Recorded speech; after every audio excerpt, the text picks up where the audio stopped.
تیرے ساتھ ہی ہیں حالات. یہ جتنے بادشاہ حکمران ہوتے ہیں ان کے بگڑنے کی بنیادی وجہ ہوتی ہے کہ یہ خوش فہمیوں میں مبتلا ہوتے ہیں. ہم میں سے بھی ڈھیر سارے لوگ ہیں جو خوش فہمیوں میں مبتلا ہیں. کچھ کہتے ہیں جناب ہماری نسبت بڑی تگڑی ہے.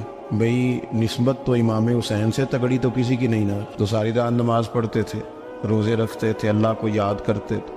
آپ خالی نسبت پر بیٹھ کر عمل چھوڑ جائیں تو یہ کیسے ممکن ہے؟ تو اپنے اپنے تئیں لوگوں نے معیار کامیابی کے قائم کر لیے ہیں. اللہ فرماتا ہے کہ محبوب مجھے قسم ہو زمانے کی انسان نقصان میں. یہ دن بدن جو وقت گزار رہا ہے تو اس کا نقصان, اس کا خسارہ, اس کا گھاٹا بڑھتا جا رہا ہے روز نقصان میں. کتنا کتنا عمر کا حصہ لوگوں نے ضائع کر دیا. کتنے کتنے بہترین لوگ تھے لیکن روزی روٹی کے پیچھے وقت سارا برباد ہو گیا. یہ رزق حلال کے لیے دوڑ دھوپ ہو وہ تو بڑی بات, لیکن تکبر کے لیے اور خواہشات, بیجا خواہشات کی تکمیل کے لیے, ایک دوسرے سے آگے بڑھنے کے لیے بڑا وقت ضائع کیا لوگوں. اچھا کوئی بھی نہیں جیتا, خاندانوں میں بھی کوئی نہیں جیتا, برادریوں میں بھی کوئی نہیں جیتا, پر لڑائی ساری زندگی کی ہے. میں نے آگے گزرنا, میں نے آگے, حالانکہ کوئی کسی کو جیتنے دیتا ہی نہیں. اپنے اپنے تئیں لوگوں نے معیار قائم کیے کامیابی کے. اللہ فرماتے ہیں بے شک انسان نقصان میں ہے, لیکن جس میں 4 خوبیاں پائی جائیں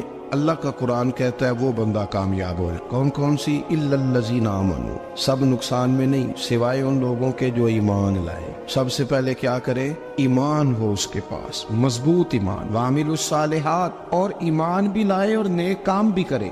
اور صرف نیک کام نہ کرے, وَتَوَاصَوْا بِالْحَقِّ, لوگوں کو حق بات کی نصیحت بھی کرے. اور ظاہر ہے سچ بولے گا, حق بولے گا تو بڑے لوگوں کے مفادات کو ٹھیس پہنچے گی, کچھ لوگوں کو تکلیف بھی ہوگی. تو اب جب تکلیف ہوگی تو پھر مصیبت بھی آئے گی. تو اگر حق بات کہنی ہے تو پھر کیا کرے؟ وَتَوَاصَوْا بِالصَّبْرِ, اور ایک دوسرے کو صبر کی بھی وصیت کرے. 4 چیزیں پائی جائیں, ایمان, اعمال صالحہ, حق کی نصیحت, اس رستے میں آنے والی تکلیف پر صبر. اگر یہ 4 چیزیں میسر آتی ہیں تو اللہ کا قرآن کہتا ہے بندہ کامیاب ہے. اور اگر یہ 4 چیزیں نہیں تو پھر کوئی بندہ جتنا مرضی دعویٰ کرے, جتنا مرضی شور کرے, جتنا مرضی اعلان کرے, وہ کامیاب ہو سکتا. سب سے پہلے تو اپنا ایمان پکا کرے.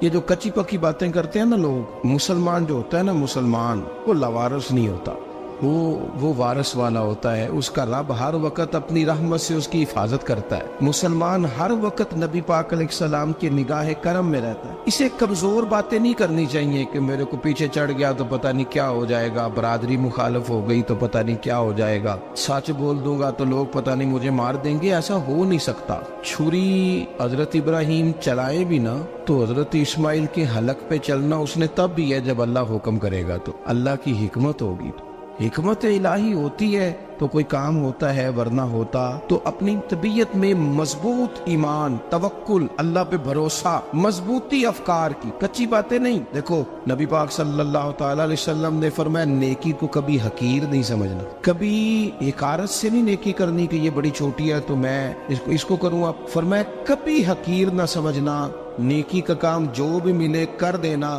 فرمایا اگر بھائی سے مسکرا کے ملو گے بنا تو اس پر بھی اللہ تمہیں صدقے کا ثواب عطا کرے گا.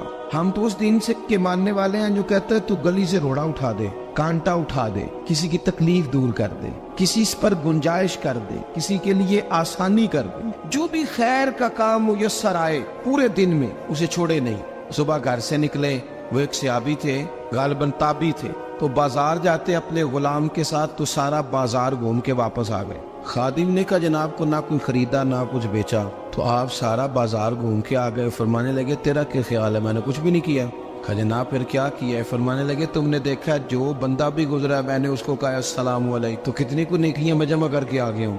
کوئی خیر جو میسر آئے. ہم سمجھتے ہیں کہ شاید کوئی کروڑ کو روپیہ ہوگا تو پوری مسجد بناؤں گا تو پھر میں نے نیکی کر دی ہے. شاید جناب میں, حالانکہ یہ چھوٹے چھوٹے کام ہے نا, چھوٹے چھوٹے کام, ان کی تو زیادہ ضرورت ہوتی ہے, ان کی تو زیادہ حاجت ہوتی ہے. کوئی آپ رستے میں گزر رہے ہیں تو نیچے کوئی کھڈا بنا ہوا ہے تو اس پر ہم کیا کرتے ہیں, گاڑی میں بیٹھ کے تبصرہ کرتے ہیں اے روڈ کھورے کدو بننا ہے. بھئی یہ کھڈا ہے نا تو آپ نیچے اترے نا, تو آپ دھابڑا لیں نا, کئی پکڑے نا, یہ تو 5 منٹ کا کام ہے. یہاں آسانی کر دیں نا آپ، اس میں گنجائش کر دیں۔ حضور سید عالم علیہ السلام نے فرمایا، امام رازی نے حدیث لکھی ہے، قیامت کے دن ایک بندے کو اللہ معاف کرے گا تو مالک وہ بندہ عرض کرے گا، یا اللہ میں تو بڑا گنہگار ہوں، کس وجہ سے معافی ہوئی؟ فرمایا رات کے وقت تو گزر رہا تھا، تیرے پیر سے روڑا ٹکرا